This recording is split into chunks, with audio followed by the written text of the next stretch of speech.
Ito na po ka-idol ang kabuuhan niya. Salamat din po sa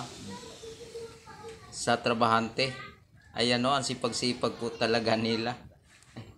Wiring na lang ang kulang nito. Mabubuo na ang munting tahanan ko. Maraming salamat kay Congressman Danny E. Domingo at kay Kapitan Pinat. Thank you so much lahat ng mga volunteer. Maraming salamat at sa lahat ng mga staff ni Congressman. Thank you so much sa inyo lahat, mga ka-idol. Maraming salamat. Hindi ko po alam kung anong ipapasalamat ko sa inyo. Grabe tong tinulong ninyo sa pamilya ko. Maraming salamat ka-idol. Ang bahay kong bulok na palitan na bago. Bagong bago na brand new na.